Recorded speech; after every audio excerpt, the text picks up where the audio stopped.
اللعين الرجيم بسم الله الرحمن الرحيم الحمد لله رب العالمين بارئ الخلائق أجمعين والعاقبة للمتقين والصلاة والسلام على أشرف الأنبياء والمرسلين وخاتم النبيين سيدنا الممجد بشيرنا المسدد نذيرنا المؤيد المصطفى الأمجد المحمود الأحمد النور المجدد سيدنا ومولانا أبي القاسم محمد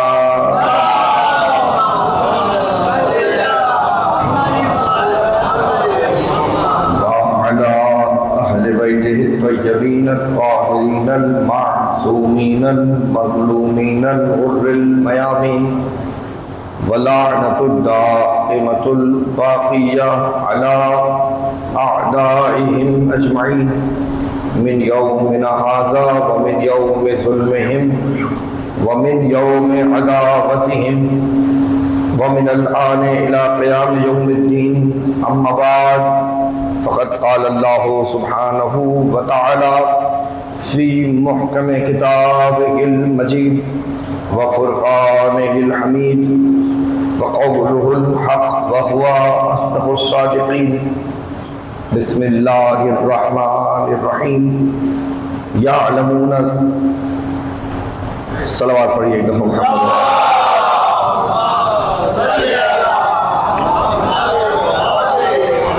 يعلمون ظاهرا من الحياة الدنيا وهم عن الآخرة هم غافلون أولم يتفكروا في أنفسهم ما خلق الله السماوات والأرض وما بينهما إلا بالحق وأجل مسمى وإن كثير من الناس بلقاء ربهم لكافرون صلوات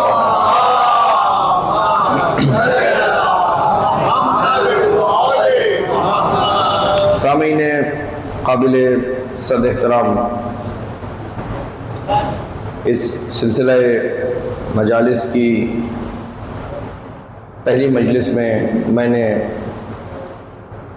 سرنامہ کلام میں قرآن مجید فرقان حمید کا 30واں سورہ ہے، سورہ مبارکہ روم، اور اس کی 7ویں اور 8ویں آیت کی تلاوت کا شرف حاصل کیا۔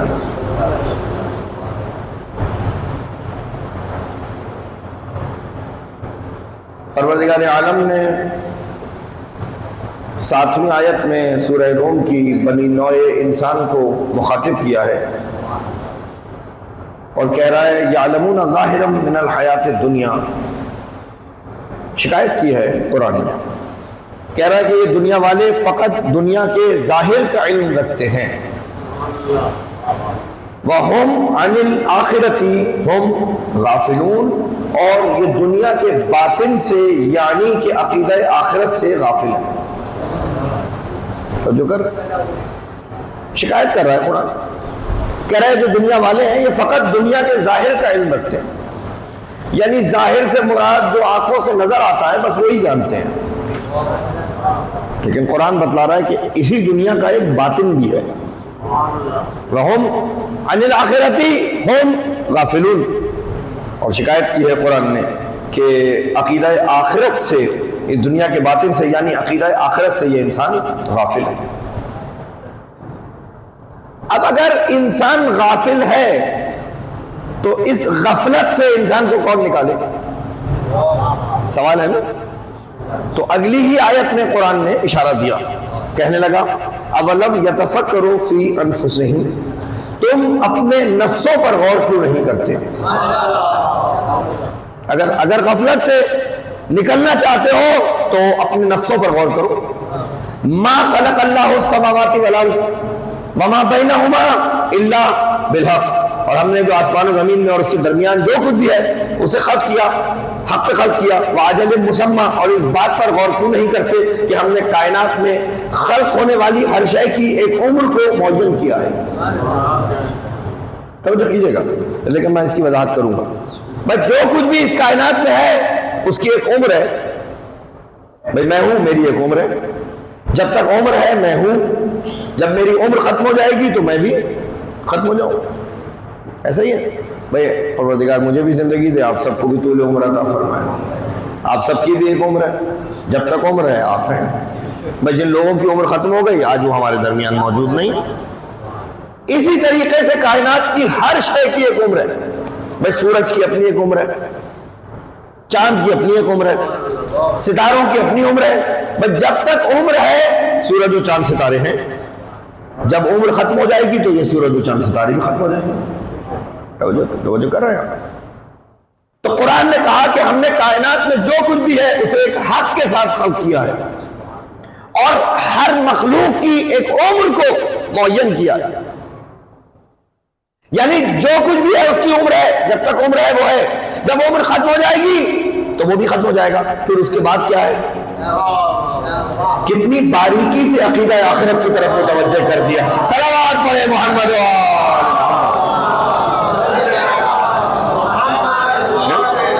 اس کے بعد جو بھی ہے اسی کا نام تو آخرت ہے، پھر صلوات پڑھ کے محمد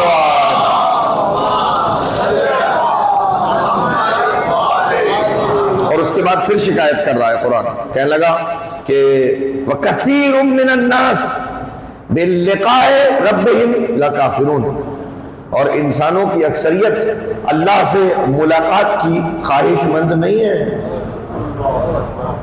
کوئی اللہ سے نہیں ملنا چاہتا، اس لیے کہ اللہ سے ملنے کے لیے تو مرنا پڑے گا۔ مرنے کے لیے کون تیار؟ مرنے کے لیے کوئی تیار نہیں۔ میں آپ کی خدمت میں حقیقت عرض کروں تو آپ کو حیرت ہوگی کہ آپ کسی محمد و آل محمد کے ماننے والے کو کربلا سے کفن لا کر دے دیں، بتائیے ناراض ہوگا یا دعا دے گا؟ کسی کو ذرا کفن دے کے دیکھیے گا، ناراض نہ ہو جائے تو بتا، صلوات پڑھے محمد و آل محمد، ناراض ہو جائے ناراض ہو جائے گا۔ آپ کسی کو کبھی کفن دے کے دیکھیے، کسی سے تو مراد سمجھ رہے ہیں نا میں کس کی بات کر رہا ہوں؟ کہیں ہم آپ کے لیے کفن لائے ہیں، بہت برا مان جائیں گے آپ کی بات کو، کہیں آپ کیسے آدمی ہیں، آپ میرے مرنے کی خواہش کر رہے ہیں، لیکن آپ علی کے ماننے والے کو کفن دے کے تو دیکھیے۔ میں یہی تو بتانا چاہ رہا ہوں کہ یہ وہ مکتب ہے جہاں موت کا خوف نہیں ہو۔ صلوات پڑھے محمد و خواہش ہوتی ہے۔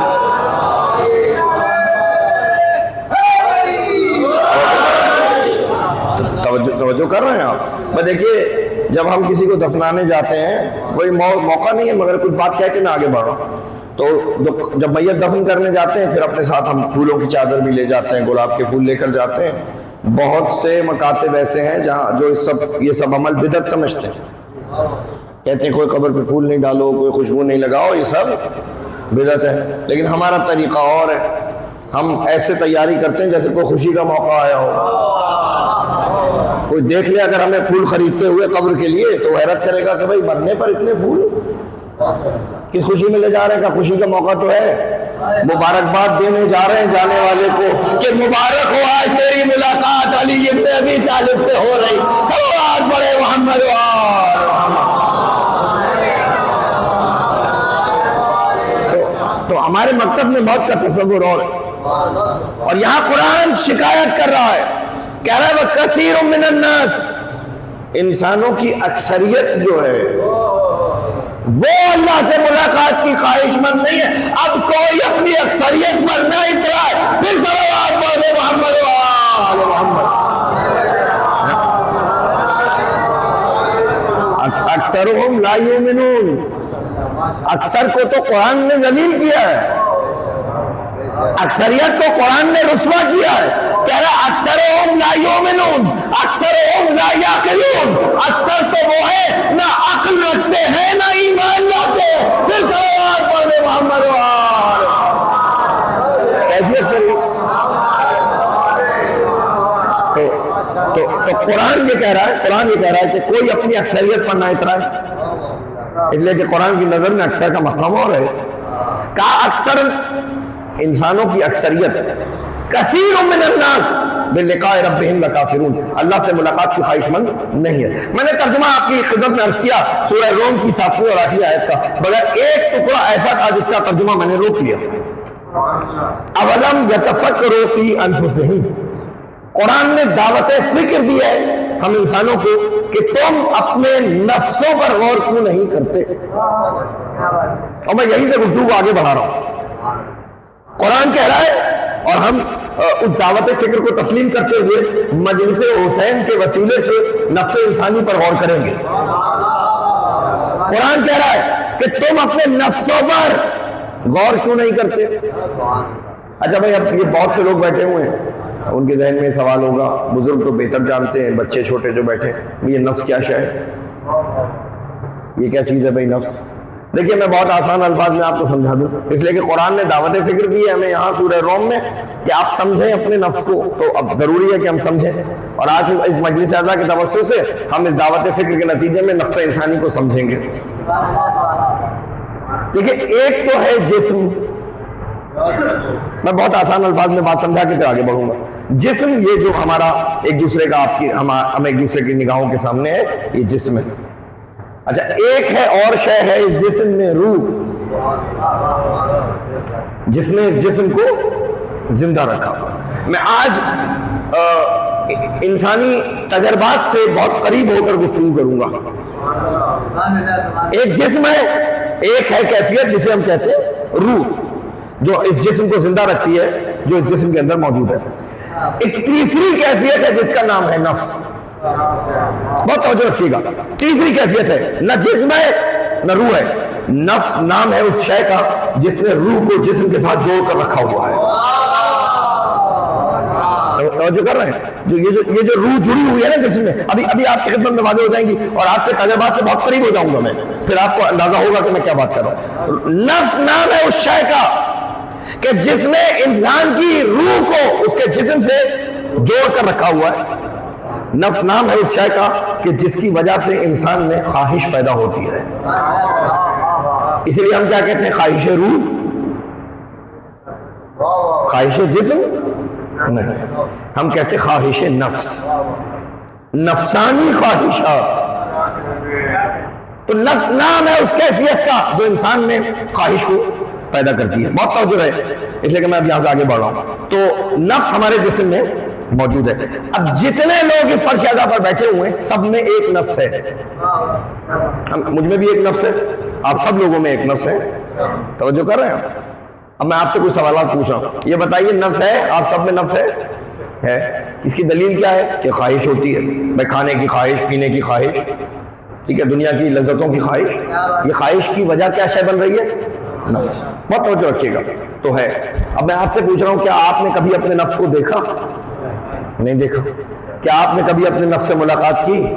نہیں کی. تو کیا معلوم نہ ہو؟ تب توجہ کر رہے ہیں، ہو سکتا ہے نہ ہو کہ نہیں ہے تو. اچھا دیکھا بھی نہیں ہے پھر بھی اس کے ہونے پر یقین ہے.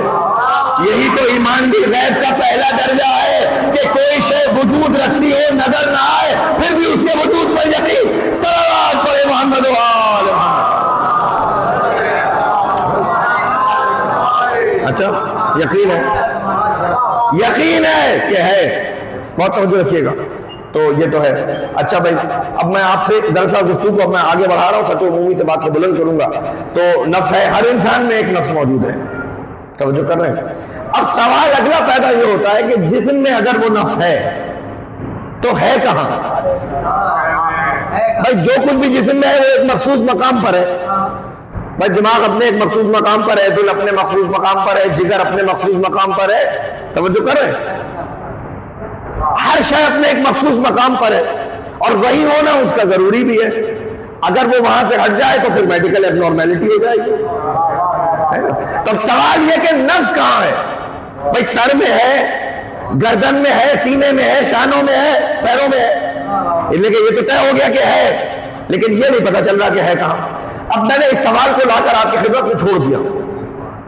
اس سوال کا جواب ابھی لیں گے، لیکن ذرا سا اس سوال کو یہی محفوظ کر لیجئے کہ نفس ہے کہاں یہ نہیں معلوم، مگر یہ پتا ہے کہ ہے۔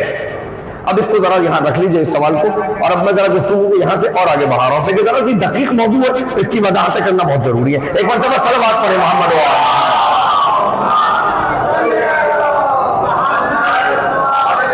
توجہ ہے۔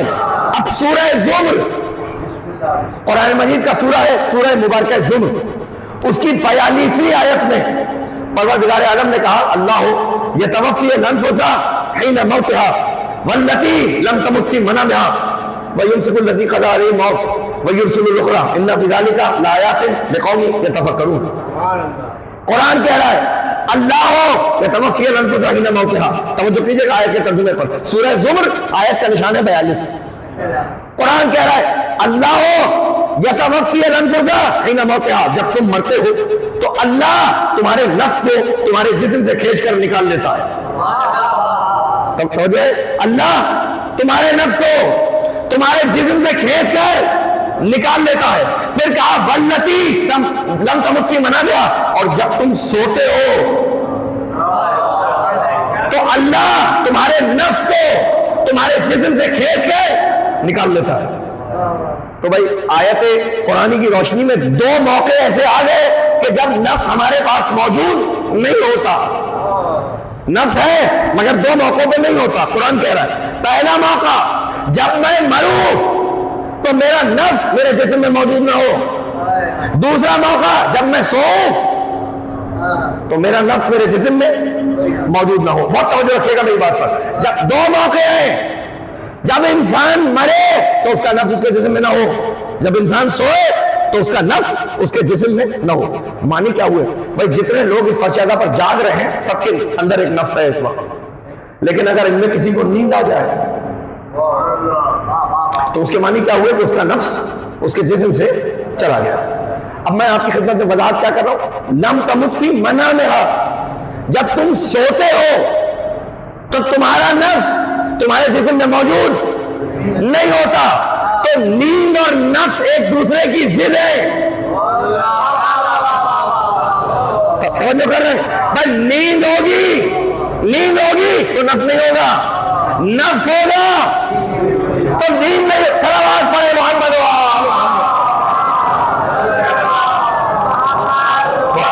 اور توجہ رکھیے گا ان میں کہ اس قرآن کی دعوت فکر کو سمجھنے کی کوشش ہم کر رہے ہیں۔ قرآن کی روشنی میں نفس ہوگا تو نیند نہیں ہوگی، نیند ہوگی تو نفس نہیں ہوگا۔ اچھا اب دیکھیے، نیند اب تک تو آپ، میں نے کہا تھا نا میں بہت زندگی سے قریب ہو کے گفتگو کروں گا، اب میں بہت قریب آ رہا ہوں آپ کے، کہ نیند تو اب نام ہے نفس کے چلے جانے کا، یعنی نیند کی ایک کیفیت تو وہ ہے جو آپ آج تک سمجھتے ہیں کہ بھائی نیند آ رہی ہے، سونا ہے۔ اچھا ایک کیفیت یہ ہے کہ جب دیکھیں نفس جو ہے لطیف ہے، وہ 24 گھنٹے آپ کے جسم میں رہ نہیں سکتا، تو جب اسے آپ کے جسم سے نکلنے کی خواہش ہوتی ہے آپ کو نیند آتی ہے۔ بات سمجھ آ رہی؟ بات پہنچ رہی؟ جب اس کو یہ خواہش ہو کہ وہ آپ کے جسم کو چھوڑ کے چلا جائے تو آپ کو نیند آنے لگتی ہے۔ بہت توجہ کیجیے گا، اسی لیے آپ جا کر ابھی مجلس کے بعد جب گھر جائیں گے تو جا کر آپ بستر پہ لیٹیں گے، اور لیٹنے کے بعد کوئی شخص سوتا نہیں ہے بلکہ سونے کی نقل کرتا ہے اور نفس کو آمادہ کرتا ہے کہ وہ اس کے جسم کو چھوڑ کے چلا جائے، تاکہ نفس حالت اطمینان میں آ جائے۔ اس لیے کہ 24 گھنٹے آپ کے جسم میں رہ نہیں سکتا۔ اگر آپ نے اسے زبردستی روکا، اپنے جسم میں زبردستی روکنے کی کوشش کی تو کچھ گھنٹے تو آپ روکیں گے، پھر آپ کو کہیں پھینک کے چلا جائے۔ صلوات پڑھے محمد و آل محمد پر۔ میں چاہ رہا ہوں کہ آپ ذرا نفس کی طاقت کو سمجھیں کہ نفس کی طاقت کیا ہے۔ یہ میرا اور آپ کا نفس ہے کتنا طاقتور ہے۔ تو اگر آپ نے اس کو زیادہ دیر روکنے کی کوشش کی، 24 گھنٹے سے زیادہ اگر آپ نے کوشش کی اس کو روکنے کی، تو پھر 24 گھنٹے کے بعد کس حد تک تو آپ اسے روک لیں گے، لیکن اس کے بعد کہیں ایسی جگہ پھینک کے چلا جائے گا، آپ کو خبر بھی نہیں ہوگی۔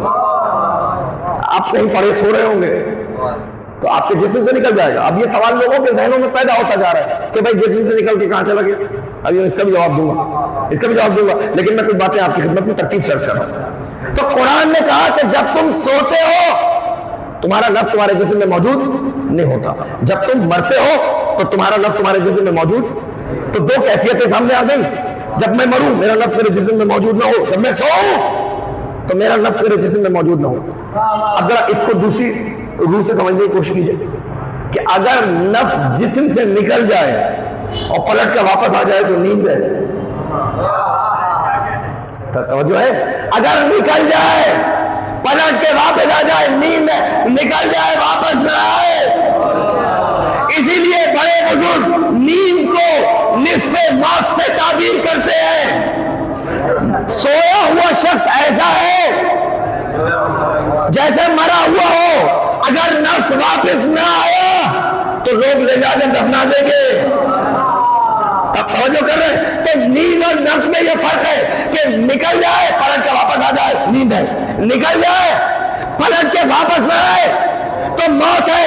کب ایمانداری سے بتلائیے گا کہ جب نیند سے بیدار ہوتے ہیں تو حق بنتا ہے کہ اللہ کا شکر ادا کرے.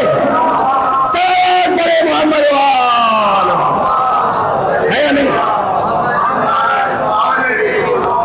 حق بنتا ہے نا کہ اللہ کا شکر ادا کریں کہ پروردگارا تیرا شکر ہے. کل جب صبح بیدار ہوئیے گا بخیر و عافیت تو کہیے گا پروردگارا تیرا شکر ہے کہ میرا نفس پلٹ کے واپس آ گیا.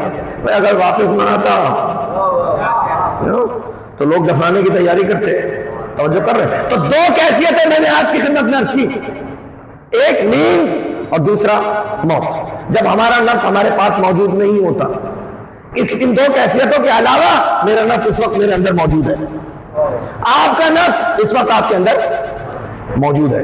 اور اگر کسی کو نیند آنے لگے تو اس کے معنی یہ ہے کہ اس کا نفس اس کے جسم کو چھوڑ کے جانے کی خواہش رکھتا ہے. اب یہاں سے بات آگے بڑھے گی. اب میں آپ کی خدمت میں دو باتیں ہو گئی. ایک میں نے سوال چھوڑا تھا کہ ہے تو ہے کہاں, اور یہ بات میں نے آپ کی خدمت میں قرآن کی آیت کی روشنی میں عرض کر دی. دوسرے درجے پر یہ سب وضاحتیں ایک ساتھ ہو جائیں گی کہ بھئی ہے مگر دو کیفیتوں میں موجود نہیں ہوتا. جب مروں تو میرا نفس میرے پاس موجود نہ ہو, جب سوؤں تو میرا نفس میرے پاس موجود نہ ہو. اب تیسری بات سنیے غور سے. انسان کو جو تکلیف ہوتی ہے وہ توجہ رہے. بھائی دیکھیے کسے تکلیف نہیں ہوتی, چوٹ لگ گئی تکلیف ہو رہی, جسم میں کوئی خدا خاصہ مرض ہو گیا تکلیف ہو رہی, تو تکلیف کا احساس انسان نے ہے. اب میں آپ کی خدمت میں عرض کر رہا ہوں کہ جو انسان کو تکلیف ہوتی ہے اس کا تعلق جسم سے نہیں ہوتا. جسم کو تکلیف نہیں ہوتی. اب تک تو آپ نے جسمی میں تکلیف محسوس کی ہے, مگر میں آپ کو سمجھانا چاہ رہا ہوں اور آپ کو آپ کے نفس سے قریب کر رہا ہوں. جو انسان کو تکلیف ہوتی ہے اس تکلیف کا تعلق اس کے جسم سے نہیں ہوتا. بہت ذمہ داری سے کہہ رہا ہوں, ممبر کی ذمہ داری سے. اس کا تعلق اس کے نفس کے ساتھ ہے. نفس ہوگا تکلیف ہوگی, نفس نہیں ہوگا تکلیف نہیں ہوگی. احساس تکلیف جو آپ کو محسوس ہو رہی ہے تکلیف, اس کا احساس جسم میں نہیں ہے, اس کا احساس نفس میں ہے. نفس ہوگا تکلیف ہوگی, نفس نہیں ہوگا تکلیف نہیں ہوگی. بہت توجہ رکھیے گا. اگر نفس بیدار ہوگا تو تکلیف ہوگی, نفس غافل ہوگا تو تکلیف نہیں ہوگی. ایک جملہ کہوں, نفس غافل ہوگا تو تکلیف نہیں ہوگی, نفس بیدار ہوگا تو تکلیف ہوگی. ابھی دلیل دوں گا, لیکن ایک جملہ سن لیجئے کہ تکلیف کا ہونا نفس کی بیداری کی دلیل ہے. نہیں آپ سمجھے نہیں بات کو. تکلیف کا ہونا, تکلیف کا احساس نفس کی بیداری کی دلیل ہے. اگر تکلیف ہو رہی ہو تو معنی یہ ہے کہ نفس بیدار ہے. اگر تکلیف نہ ہو رہی ہو تو معنی یہ ہے کہ نفس غافل ہے. میں کہنا یہ چاہ رہا ہوں کہ یہ جو آج تک 1400 سال پہلے 61 ہجری میں کربلا میں ہونے والے واقعے کی تکلیف باقی ہے, نفس کی بیداری کی دلیل ہے. جہاں نفس بیدار ہے احساس تکلیف باقی ہے, جہاں نفس غافل ہے تکلیف کا احساس.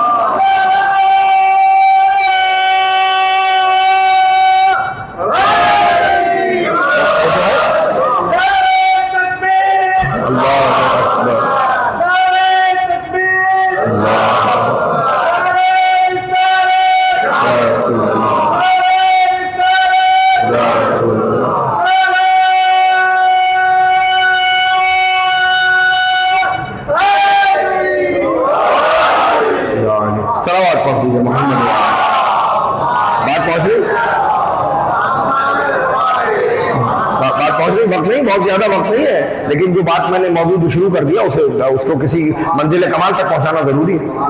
تو تکلیف کا حصہ، اب سوال کیا تھا کہ نفس ہے تو، لیکن ہے کہاں، یہ سوال تھا۔ اور دو یہ بھی معلوم ہو گیا قرآن کی آیت کی روشنی میں کہ دو کیفیتوں میں ہمارا نفس ہمارے جسم میں موجود نہیں ہوتا۔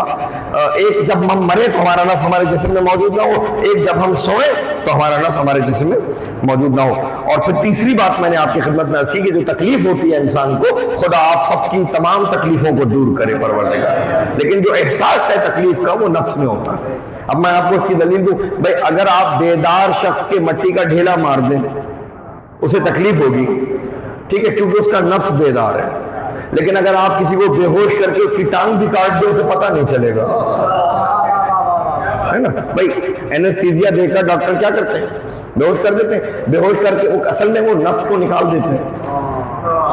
بے ہوش کرنے کا مطلب کیا ہے کہ حالت نیند میں چلا جائے، جب حالت نیند میں جائے گا تو اس کی معنی ہے کہ اس کا نفس اس کے پاس نہیں ہوگا، جب اس کا نفس اس کے پاس موجود نہیں ہوگا تو اسے تکلیف بھی نہیں ہوگی۔ کتنا قریب آ گئی بات۔ تو اگر آپ کسی کو بے ہوش کر کے اس کی ٹانگ بھی کاٹ دیں اسے تکلیف نہیں ہوگی، تو تکلیف کا ہونا نفس کی بیداری کی دلیل ہے، نفس کی موجودگی کی دلیل ہے۔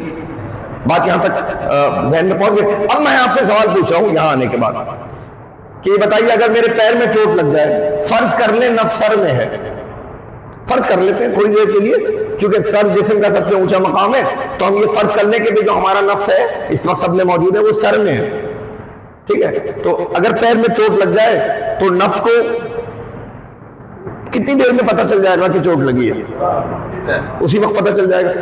سر میں چوٹ لگے گی تو بھی اسی وقت پتہ چلے گا، پیر میں چوٹ لگے گی تو پیر تو تھوڑے دور ہے سر سے، تو پیر میں چوٹ لگنے میں تو دیر سے پتہ چلنا چاہیے، لیکن مومن نے کہا کہ اسی وقت پتہ چلے گا، چاہے پیر میں چوٹ لگے تو بھی فوراً پتہ چلے گا، چاہے سر میں چوٹ لگے۔ تو اس کے معنی یہ ہوئے کہ سر میں اکیلا سر میں موجود نہیں ہے بلکہ جسم میں ہر جگہ موجود ہے۔ توجہ کی آپ نے؟ ہر جگہ موجود ہے بھی، نظر بھی نہیں آتا، ہر جگہ موجود بھی ہے۔ اب بھی اگر کسی کو نفس کا خدا سمجھ لینا ہے تو میں کیا کروں؟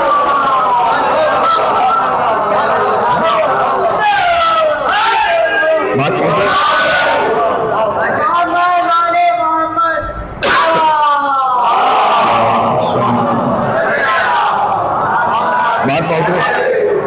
بھائی یہ اللہ تو خالق نفس ہے بھائی، یہ تو میرے نفس میں طاقت ہے کہ ہے بھی، نظر بھی نہیں آتا، ہر جگہ موجود بھی ہے۔ اب اس کے بعد اگر کسی کو خدا ہی سمجھ میں نہ آئے نفس کا تو میں کیا کروں؟ اچھا اب رک جائیے، اب سوال ذہنوں میں پیدا ہو گیا، اس لیے کہ جو بچے بیٹھے ہوئے ان کے بھی ذہنوں میں سوال پیدا ہو گیا۔ بزرگ تو اپنے علم کی بنیاد پہ بہت ساری سوالات اپنے ذہن سے حاصل کر لیتے ہیں، جوابات اس کے، لیکن بچوں کے ذہن میں سوال پیدا ہو جاتا ہے۔ اب سوال یہ پیدا ہو گیا کہ جو آپ کہہ رہے ہیں نفس نکل کے چلا جاتا ہے، یہ تو آج آپ نے خبر دی، ہمیں تو پتہ ہی نہیں تھا کہاں گھومتا پھر رہا ہے باہر، ساری زندگی ہم گزر گئی، ہمیں آج پتہ چل رہا ہے کہ یہ جو آپ بتا رہے ہیں یہ چلا گیا باہر، نکل جاتا ہے جسم سے۔ اب میں آپ کو بتاؤں کہ یہ جاتا کہاں ہے؟ بھئی اس وقت جتنے لوگ جاگ رہے ہیں نا، بیدار ہیں، ان کا تو نفس جسم میں ہے اس لیے کہ جاگ رہے ہیں۔ اب تو بات واضح ہو گئی، اگر سو جائیں تو ابھی سب کا نفس یہاں سے چلا جائے گا نکل کر۔ اب سوال یہ کہ گیا کہاں؟ دیکھیں نفس لطیف ہے، آزاد ہے، اس کی مرضی جو چاہے کرے، جسم سے نکل جاتا ہے، گھومتے پھرے جو چاہے کرے، آپ سے نہیں پوچھے گا، نہ ہی آپ کو بتائے گا۔ پھر آپ کا سوال یہ کہ ہمیں کیسے پتہ چلے کیا کر رہا ہے؟ تو وہ بھی میں آپ کو بتاتا ہوں، اللہ نے اس کے لیے ایک نظام رکھا ہے کہ آپ کو پتہ چل جاتا ہے کہ اس نے کیا کیا ہے، یہ آپ کو پتہ چل جاتا ہے، مگر وہ تھوڑی دیر کے لیے ہوتا ہے، پھر آپ بھول جاتے ہیں۔ یہ جو آپ خواب دیکھتے ہیں، آپ تو سب دیکھتے ہیں نا بھئی، جو خواب آپ دیکھتے ہیں یہ نفس کی حرکات و سکنات کا نتیجہ ہے، جو بھی وہ کرتا ہے وہ آپ خواب میں دیکھتے ہیں۔ بہت توجہ رہیے، بہت توجہ رہے، لیکن میں بہت انسانی زندگی سے قریب ہو کے آپ سے بات کر رہا ہوں۔ جو بھی نفس کرتا ہے وہ آپ خواب میں دیکھتے ہیں۔ بھئی آپ خواب میں کسی کو دیکھ رہے ہیں، وہ کسی کو دیکھ رہا ہے، آپ دیکھ رہے ہیں۔ نفس خواب میں کسی کی بات سن رہا ہے، نفس چل رہا ہے خواب میں، نفس کسی سے گفتگو کر رہا ہے، نفس عالم ارواح میں پہنچ گیا، مرحومین سے بات کر رہا ہے۔ ایسا بھائی بہت سے لوگ مرحومین کو دیکھتے ہیں ہے نا، تو ایسی بہت ساری کیفیات ہیں. تو مگر میں آپ سے کچھ کہنا چاہ رہا ہوں کہ آپ خواب میں دیکھ رہے ہیں، آنکھیں تو بند ہیں. کیسے دیکھ رہے ہیں؟ آپ کی آنکھیں تو بند ہیں. آپ خواب میں کسی کی بات سن رہے ہیں، کان تو کچھ بھی نہیں سن رہے، لیکن آپ بات سن رہے ہیں کسی کی، یاد بھی رہ جاتی ہے. آپ خواب میں کسی سے گفتگو کر رہے ہیں، زبان تو ہل نہیں رہی، آپ کیسے گفتگو کر رہے ہیں؟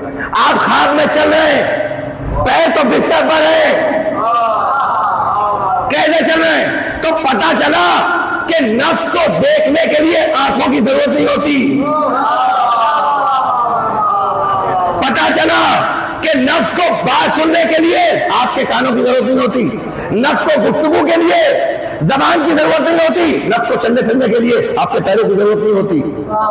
تو یہ میرا اور آپ کا نفس ہے جو اتنا طاقتور ہے کہ بغیر آنکھوں کے دیکھ لیتا ہے، اب سمجھ رہے، بغیر کانوں کے سن لیتا ہے، بغیر ہونٹوں کے گفتگو کرتا ہے، بغیر ہاتھوں کے کام کرتا ہے. اب مجھ سے کوئی یہ سوال نہ کرے کہ نفس کا خالق بغیر آنکھوں کے کیسے دیکھتا ہوگا. بات سمجھ میں آ رہی ہے کیا اللہ نے سمجھایا ہے؟ یہ کوئی سوال نہ کرے کہ نفس کا خالق بغیر کانوں کے کیسے سنتا ہوگا، نفس کا خالق بغیر زبان کے کیسے گفتگو کرتا ہوگا. میں جملہ عرض کروں، ارے یہاں تو نہ آنکھیں ہیں، نہ کان ہے، نہ زبان ہے، وہاں تو عین اللہ بھی ہے، اذن اللہ بھی ہے، لسان اللہ بھی ہے. صلوات پڑھے محمد وال ہے نہیں؟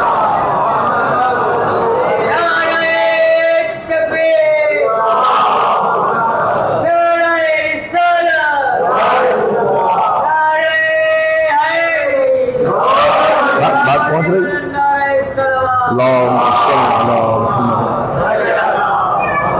سلامت رہے یا علی یا علی.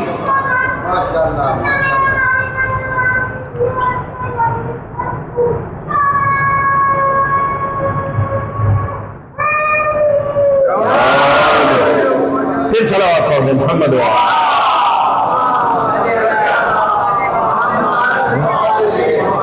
یہاں تو نہ آنکھیں ہیں، یہاں تو نہ آنکھیں ہیں، نہ کان ہیں، نہ وہاں تو عین اللہ بھی ہے.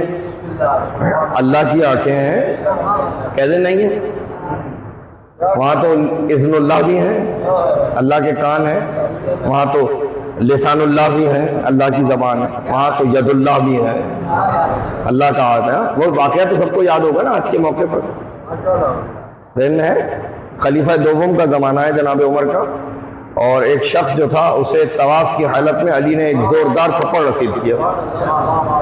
مشہور واقعہ ہے، زوردار تھپڑ علی نے رسید کر دیا. حالت طواف میں فاتح خیبر کا تھپڑ پڑا تو دماغ درست ہو گیا، گھبرا گیا. اب کہنے لگا میں تو تمہاری خلیفہ سے شکایت کروں گا.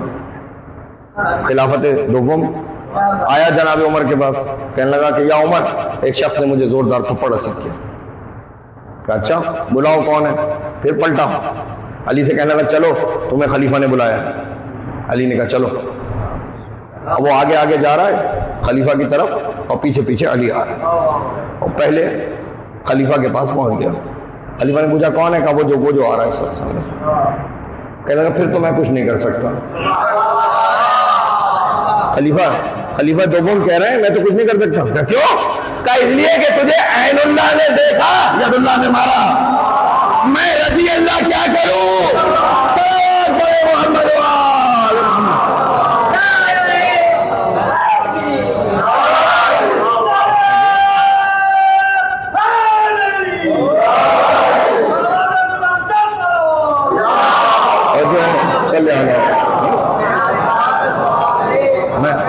میں کیا کروں؟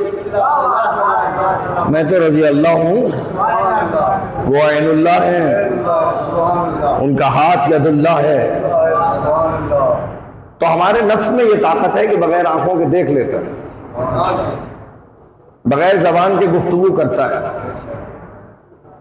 تو اگر کسی کے ذہن میں یہ خیال ہے کہ بھائی اللہ بغیر زبان کے کیسے گفتگو کرتا ہے، یہ تو ہماری اپنی طاقت ہے.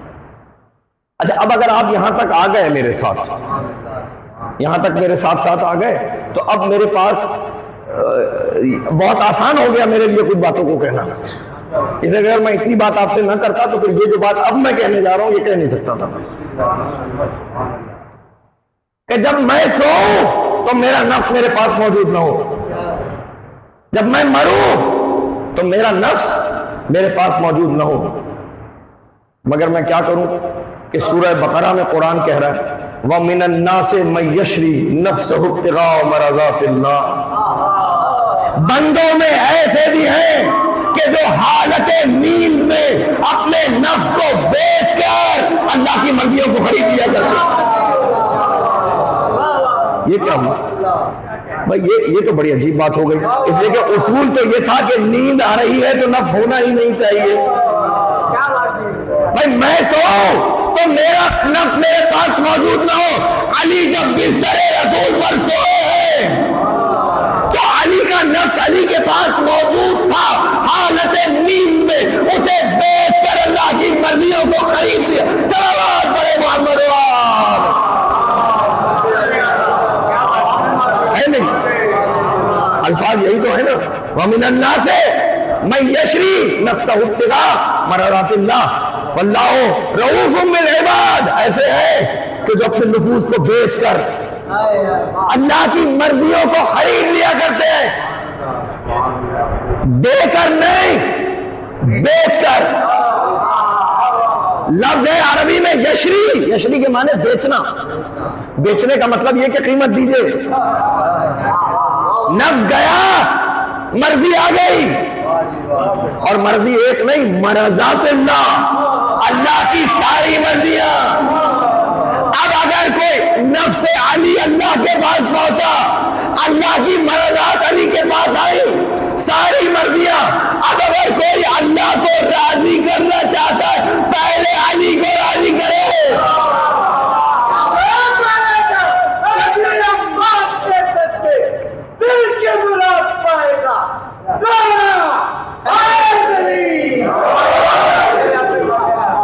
بات پہنچ رہی توجہ ہے؟ تو اچھا بھائی، اب لوگوں کے ذہن میں سوال پیدا ہو گیا کہ اگر نفسی چلا گیا پھر علی نیند سے بیدار کیسے ہوئے؟ اب تو بات بہت واضح ہو گئی، اور میں نے آپ سے کہا تھا اگر میں وہ نفس سے بات ہی نہ کرتا تو علی کا یہ مقام بھی سمجھا نہ پاتا۔ تو آپ کو پتا چلا کہ آپ اور ہیں اور علی اور ہیں، ہاں، نہ وہ ہم جیسے ہیں نہ ہم ان جیسے ہیں۔ اچھا کوئی کہتا بھی نہیں کہ ہم علی جیسے، آپ نے کسی کو سنا کہتے ہیں؟ کوئی نہیں کہتا کہ ہم علی جیسے، یہ کہتے ہیں کہ نبی ہم جیسے، یعنی محمد ہم جیسے، معاذ اللہ ہم محمد جیسے، او قرآن کیا جانا بشر مثلکم، میں تم جیسا ایک بشر ہوں۔ یہ کوئی نہیں کہتا کہ، کیونکہ دیکھیے رسول اللہ تو رحمت للعالمین ہے، وہ کچھ نہیں کہیں گے آپ کہہ بھی دینا ہم جیسا تو رسول آپ سے کچھ نہیں کہیں گے۔ تو کوئی یہ نہیں، سب کہہ رہے ہیں نبی ہم جیسا، کوئی نہیں کہتا کہ علی ہم جیسا، اس لیے کہ سب کو معلوم ہے اگر یہ کہیں کہ علی ہم جیسا پھر سامنے مرحب ہے، مار کے آنا ہوگا، بھاگ کے نہیں آنا ہوگا۔ صلوات پڑھے محمد۔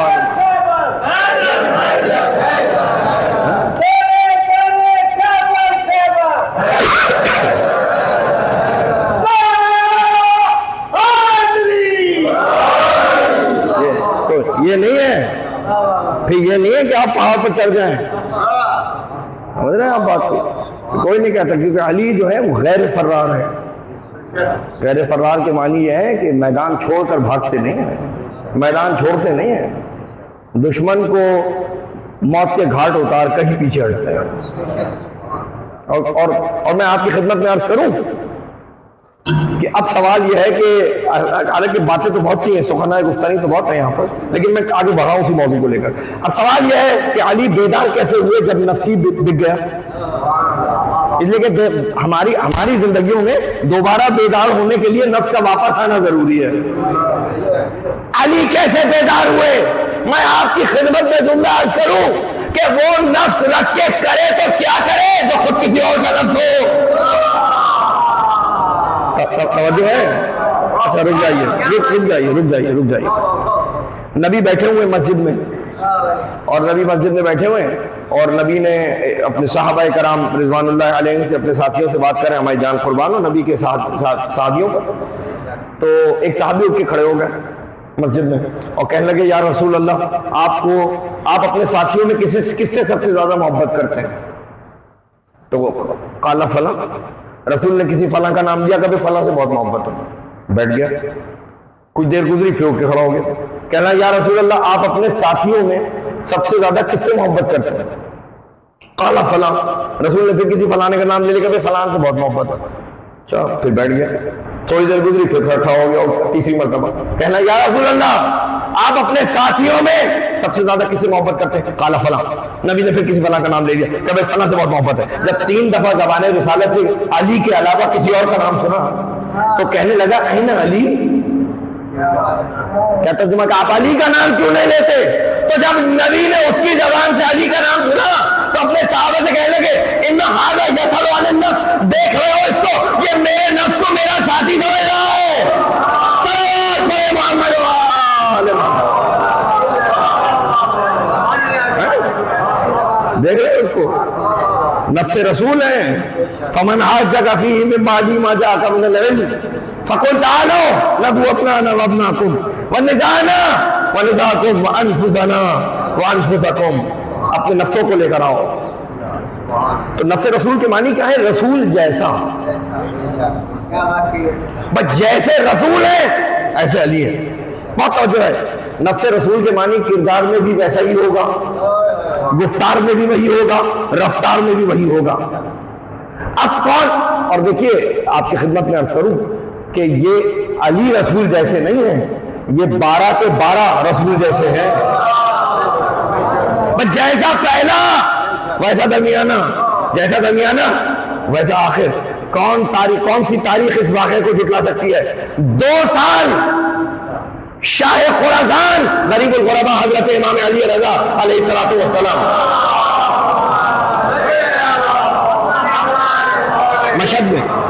مشہد مقدس میں 2 سال خراسان میں رہے اور 2 مرتبہ عید کی نماز کے لیے گزارش کی گئی، واقعہ ذہنوں میں محفوظ ہے۔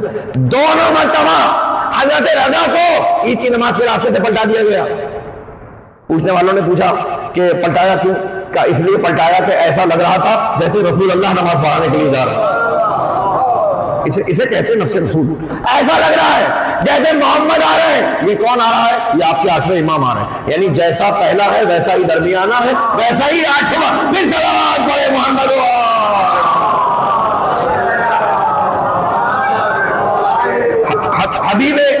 حبیب خراسانی، اس لیے کہ آج تاریخ شہادت کی امام رضا کی، تو کچھ باتیں میں آپ کی خدمت میں عرض کر رہا ہوں۔ حبیب خراسانی ہے، دیکھیے کیسا ہے 8واں رسول جیسا۔ حبیب خراسانی، ان کا تعلق میرے مکتب سے نہیں ہے۔ یہ کہتے ہیں کہ امام رضا کے نشاپور وارد ہونے سے 2 دن پہلے میں نے خواب دیکھا۔ میں نے خواب میں دیکھا کہ میں حج کرنے کے لیے مکہ مکرمہ میں ہوں، اور میں نے خواب دیکھا کہ میں طواف کر رہا ہوں کہ ایسے میں آواز بلند ہوئی کہ رسول اللہ مسجد ابو ذر میں بیٹھے ہوئے ہیں، اور جو زیارت کرنا چاہتا ہے، عام زیارت کا اعلان ہے، وہ جائے اور جا کے رسول اللہ کی قدم بوسی کرے۔ وہ کہتے ہیں حبیب خراسانی، بہت توجہ کیجیے گا واقعے پر، کہتے ہیں میں نے طواف کو مکمل کیا اور میں تیزی سے دوڑتا ہوا مسجد ابو ذر کی طرف گیا۔ میں نے دیکھا جوق در جوق لوگ رسول اللہ کی زیارت کرنے کے لیے آ رہے ہیں، اور میں جب قریب پہنچا تو دیکھا کوئی رسول اللہ کے ہاتھ چھو رہا ہے، کوئی رسول اللہ کے پیر چھو رہا ہے۔ اب میں قطار میں کھڑا ہو گیا کہ میں بھی رسول اللہ کی زیارت کروں۔ قطار آگے بڑھتی رہی یہاں تک کہ میں رسالت میں آپ کے سامنے پہنچا۔ میں نے دیکھا کہ سرکار ختمی مرتبت احمد مجتبیٰ محمد مصطفیٰ صلی اللہ علیہ وآلہ وسلم تشریف فرمائے، اور ان کے پاس ایک تشت رکھا ہوا ہے، اور تشت خرموں سے بھرا ہوا ہے۔ میں نے رسول اللہ کے ہاتھوں کا بوسہ لیا، اور اس کے بعد رسول اللہ نے تشت میں سے ہاتھ بڑھایا اور 1 مٹھی خرمے مجھے دے دیے۔ خواب میں حبیب خراسانی نے واقعہ دیکھا، معتبر راوی ہے، کہتے 1 مٹھی خرمے رسول اللہ نے مجھے دیے۔ میں نے وہیں رسول کے سامنے خواب میں خرموں کو گنا، 18 تھے۔ میری آنکھ کھل گئی۔ 2 دن بعد خبر آئی کہ امام رضا نشاپور وارد ہو رہے ہیں۔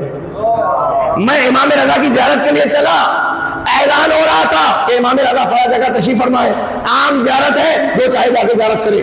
میں دوڑا، جوک در جوک لوگ حضرت رضا کی زیارت کے لیے آ رہے تھے. کوئی ہاتھوں کا بوسہ لے رہا تھا, کوئی پیروں کا بوسہ لے رہا تھا. میں بھی قطار میں کھڑا ہو گیا, قطار آگے بڑھتی رہی, یہاں تک کہ میں امام رضا کی خدمت میں پہنچا. میں نے امام رضا کو سلام کیا. کیا دیکھتا ہوں کہ امام رضا تشریف فرما ہے اور ایک تشت رکھا ہوا ہے اور اس میں خرمے رکھے ہوئے ہیں. حبیب خراسانی ہے.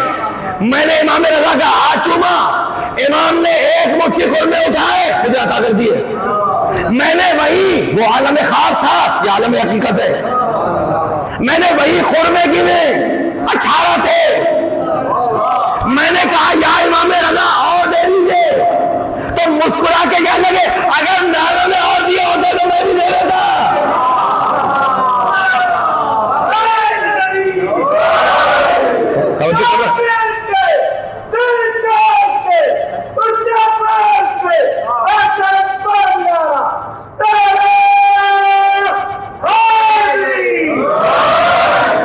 جو کر رہا ہے تو کتنے خرمے خواب میں دیے رسول اللہ نے؟ 18. اور امام رضا نے حالت حقیقت میں کتنے خرمے عطا کیے؟ 18. تو تعداد نہیں بدلی, اس لیے کہ تعداد جب بدلتی ہے جب ہاتھ بدلتا ہے. جب مٹھی بدلے تو تعداد بدلے. جیسا ہاتھ محمد کا ویسا علی رضا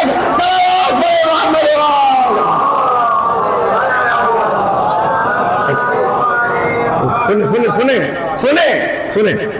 ابن ابی الحدید معتزلی, ان کا تعلق بھی میرے مسلک سے نہیں ہے, اور ان کی کتاب ہے شرح نہج البلاغہ, اور اس میں سے میں ایک واقعہ اور آپ کی خدمت میں عرض کر دوں کہ یمن سے کچھ سونے چاندی کی اشرفیاں رسول اللہ کی خدمت میں پیش کی گئیں کہ یا رسول اللہ یہ مال غنیمت ہے. یمن سے مال غنیمت آیا. اب جب مال غنیمت کی اشرفیاں رسول اللہ کے سامنے آئی تو آپ نے کہا علی کو بلاؤ.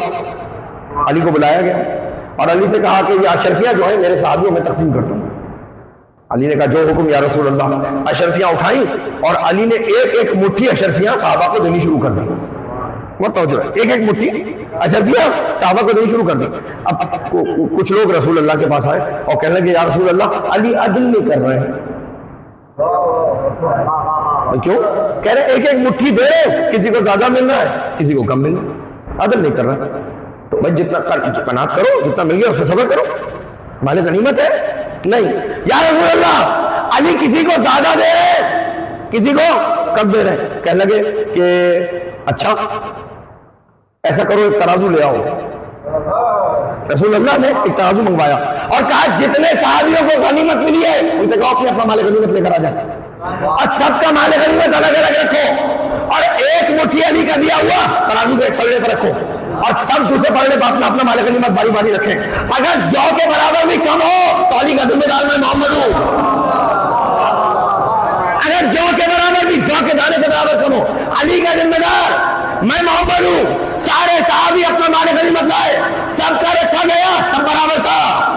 تو نبی نے کہا کفے علی کفی وکفو علی پھر اگلے سوا کہنے لگے میرا ہاتھ اور علی کا ہاتھ عدل میں ایک جیسا ہے. تو جیسا ہاتھ علی کا ویسا رسول اللہ کا ویسا علی رضا کا. صلوات پڑھو محمد. بس گفتگو ختم ہو گئی, گفتگو ختم ہو گئی. ایک جملہ کہنے کی اجازت دیجیے, یہ دست عدل ہے, یہ نبی کا ہاتھ دست عدل ہے, علی کا ہاتھ کفی وکفو علی پھر عدل سوا, میرا اور علی کا ہاتھ عدل میں ایک جیسا ہے. یہ دست عدل ہے اور یہ دست کوئی دست عدل دست ظلم پر بیعت نہیں کر سکتا. دست عدل ہے, یہ علی رضا کا ہاتھ دست عدل ہے. 17 صفر کی تاریخ آ گئی نا, یہی وہ تاریخ ہے کہ جب میرے اور آپ کے امام, بلکہ ایک واقعہ سن لیجئے اس سے قبل کہ میں آپ کو شہادت کے مسائل بیان کروں. جب ہم زیارت پڑھتے ہیں نا امام رضا کی, بہت ثواب ہے حضرت رضا کی زیارت کا. خدا آپ سب کو مشہد مقدس میں امام رضا کی زیارت نصیب فرمائے. امام رضا وہ امام ہے کہ اگر کوئی شخص ان کا ظاہر ہو جائے تو اس کی 3 جگہ امام مدد کرتے ہیں, اپنے ظاہر کی 3 مقامات پر مدد فرماتے ہیں. پہلا مقام جب اس کی نزا کا وقت آئے گا امام رضا کہتے ہیں میں آؤں گا.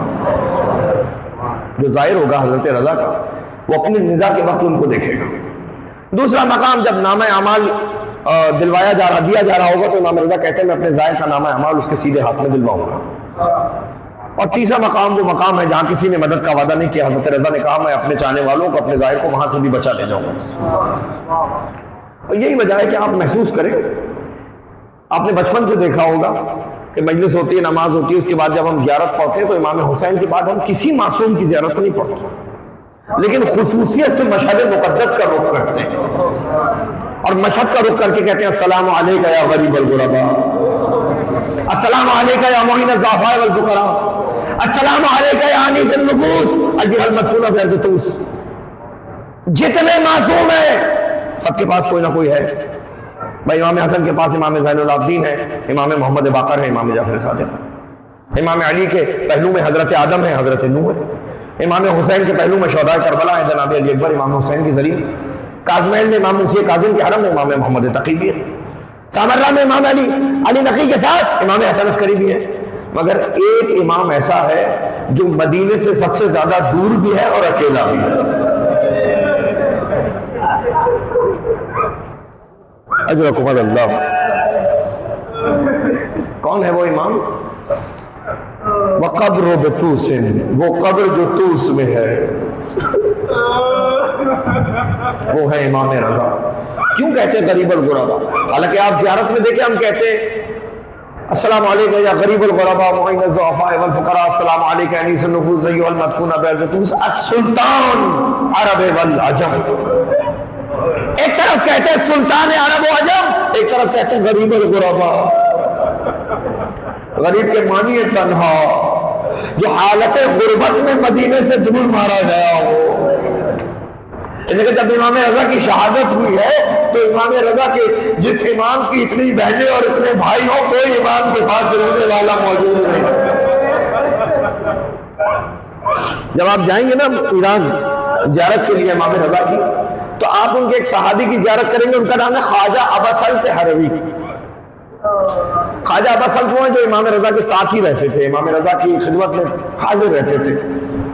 جب 16 صفر آئی اور حاکم نے مامون رشید نے امام رضا کو طلب کیا تو امام رضا نے خواجہ ابا سلط کو بلایا اور کہا کہ خواجہ میں حاکم کے دربار میں جا رہا ہوں, اگر میں عمومی حالت میں واپس آؤں تو سمجھ لینا میں خیریت سے ہوں, اور اگر میں اپنی ابا کو اپنے چہرے پر ڈال لوں تو سمجھ لینا خواجہ تمہارے امام نے زہر کھا لیا ہے. اجرکم اللہ. امام رضا گئے, مامون رشید نے انگور آگے بڑھائے, امام رضا نے ایک دانہ انگور کا اٹھا کے منہ میں رکھا اور اس کے بعد مامون کہنے لگے رضن میں قضائے و تسلیم لامرے. مامون نے کہا آپ تلاوت فرمائیے. کہنے مامون تیرا شوق ہو گیا. امام اٹھ کے کھڑے ہو گئے, جانے لگے. مامون نے کہا کہاں جا رہے؟ کہا وہی جہاں تو نے بھیجا, جہاں تو نے بھیجا ہے وہی جا رہا ہوں. امام رضا اٹھے اور ہم جب باہر نکلے تو خواجہ کہتے میں نے دیکھا ابا کو چہرے پر ڈال کر آ رہے تھے, اشارہ کر رہے تھے بات نہ کرنا, بے زبانی میں کہہ رہے تھے خواجہ اشارے سے خواجہ میرے چلے گا, میرے دادا حسن کی طرح کر رہا ہے. راوی کہتا ہے امام حجرے کے قریب گئے اور خواجہ ابا سلط سے کہا خواجہ ابا سلط ابھی میرا بیٹا آئے گا. خواجہ نے کہا مولا وہ تو مدینے میں ہے. کہا وہ حجت خدا ہے, اسرار امامت سے پہنچ جائیں گے. امام محمد تقی تشریف لائے, امام رضا کا وقت آخر ہے, اسرار امامت منتقل ہوئے. امام رضا نے گریہ کیا, امام تقی نے کہا بابا گریہ کیوں کرے؟ کہا میں اپنے ذہن کو یاد کر رہا ہوں. ہر بار کی خواہش ہوتی ہے اس کا جوان بیٹا اس کے سرانے وزا کے وقت موجود. ہائے میرا غریب درود ہے, کربلا میں 13 ضربوں سے گلا جدا ہوا بیٹا بیمار ہے. اجرکم اللہ. جنازہ تیار ہوا, 2 روایتیں پڑھوں گا. اجرکم اللہ. اللہ آپ کو کوئی غم نہ دے. امام رضا کسی کا کوئی غم باقی نہ رہے. یا حضرت رضا. راوی کہتا جنازہ تیار ہوا, امام تقی جنازہ لے کر چلے, ہاتھوں سے جنازے کو اٹھایا, قبر میں اتارا. جب امام تقی جنازہ قبر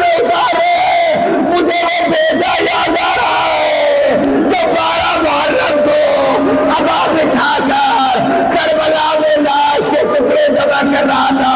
کبھی مختل سے کچھ اٹھاتے تھے, کبھی قرآن سے کچھ اٹھاتے. بنی اسد کے لوگوں نے پوچھا مولا کیا اٹھا رہے ہیں؟ کہا جب گھوڑے دوڑائے گئے میرے بابا کا لاشا کربلا کی زمین پر بکھر گیا. اجرکم اللہ, بابا کا لاشا کربلا کی زمین پر بکھر گیا. ادھر امام رضا مسجد میں, ادھر امام کی بہن معصوم قوم بی بی کی آپ کو اللہ زیارت کرا مدینے سے آئے یہ بھائی کی محبت میں کہ آئے میرا بھائی رضا میں امام کی زیارت کریے جاؤں گی. جناب معصومہ غیر زخمی ہو گئے, چل چل کر قم تک پہنچی ہے. ابھی قم نے قیام کیا تھا, لوگوں نے کہا چھپاؤ شہادت ہو چکی ہے, کوئی یہ نہ بتائے کہ امام رضا کی شہادت ہو گئی ہے. حضرت معصومہ برداشت نہیں کرے گی, کہیں کچھ اور سے آ گئی پرسہ دے دے. انہوں نے بتا دیا جی آپ کو پرسہ دے دے, آپ کے بھائی امام رضا کا مجھے سننا تھا, برداشت نہیں ہوا. حضرت معصومہ کا دم نکل گیا. قم میں خود ہوا ہے, راوی کہتا ہے قم میں دفنایا گیا. میں ہاتھوں سے جوڑ کے کہوں بی بی بھائی کی شہادت کی خبر آئی تھی, آپ سے برداشت نہیں ہوئی. اور ایک بہن وہ ہے 70 قدم کے فاصلے سے زینب بھائی کا گلا کٹتے ہوئے دیکھ رہی, پکارتی جائے او میرے ساتھ تو دیکھ رہا ہے حسین کا گلا کٹ رہا ہے, او میرے ساتھ میرے بولے سے سیاسی میں بارہ آئے میرا بھائی سے, آئے میرا بھائی سے, میں نے اپنے بچے قربان کر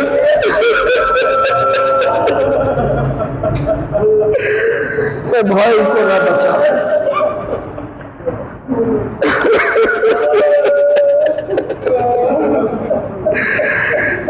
انا للہ وَإِنَّا إِلَيْهِ رَاجِعُونَ. سَيَعْلَمَ الَّذِينَ وَلَمَنْ أَيَّمَنْ قَلِبِ يَنْقَلِبُونَ. پروردگارہ تجھے واسطہ محمد و آل محمد کا ہماری اس قلیل سی عبادت کو اپنی بارگاہ میں قبول فرما. ایک مرتبہ سورہ حمد اور 3 مرتبہ سورہ اخلاص مرحوم سید شوکت حسین زیدی ابن سید مبارک, شوکت حسنین زیدی ابن سید مبارک حسنین زیدی, سید حشمت حسین زیدی ابن سید شوکت حسین زیدی, غالباً حسین زیدی ہے, سید شوکت حسین زیدی ابن سید مبارک حسین زیدی, سید حشمت حسین زیدی ابن سید شوکت حسین زیدی, سید علی امام زیدی ابن سید شوکت حسین زیدی, سیدہ صغیر بیگم بنت سید حمد احمد حسین زیدی, سیدہ مسرت شاہین بنت سید منظور الحسن جعفری, سیدہ فضہ زہرا بنت سید علی امام, اور اپنے تمام مرحومین کو اس میں شامل کریں, بالخصوص وہ جن کا اس جہان میں کوئی فاتحہ پڑھنے والا نہیں ہے. رحم اللہ من قرأ الفاتحہ. بسم اللہ الرحمن الرحیم, الحمدللہ رب العالمین, الرحمن الرحیم, مالک یوم الدین, ایاک نعبد و ایاک نستعین, اهدنا الصراط المستقیم, صراط الذین انعمت علیہم غیر المغضوب علیہم ولا الضالین. بسم اللہ الرحمن الرحیم, قل هو اللہ احد اللہ الصمد لم یلد ولم یولد ولم یکن له کفوا احد. بسم اللہ الرحمن الرحیم, قل هو اللہ احد اللہ الصمد لم یلد ولم یولد ولم یکن له کفوا احد. بسم اللہ الرحمن الرحیم, قل هو اللہ احد اللہ الصمد لم یلد ولم یولد ولم یکن له کفوا احد. اللهم اغفر للمؤمنين والمؤمنات والمسلمين والمسلمات ربنا تقبل منا انك انت السميع العليم برحمتك يا ارحم الراحمين. ماتم حسین.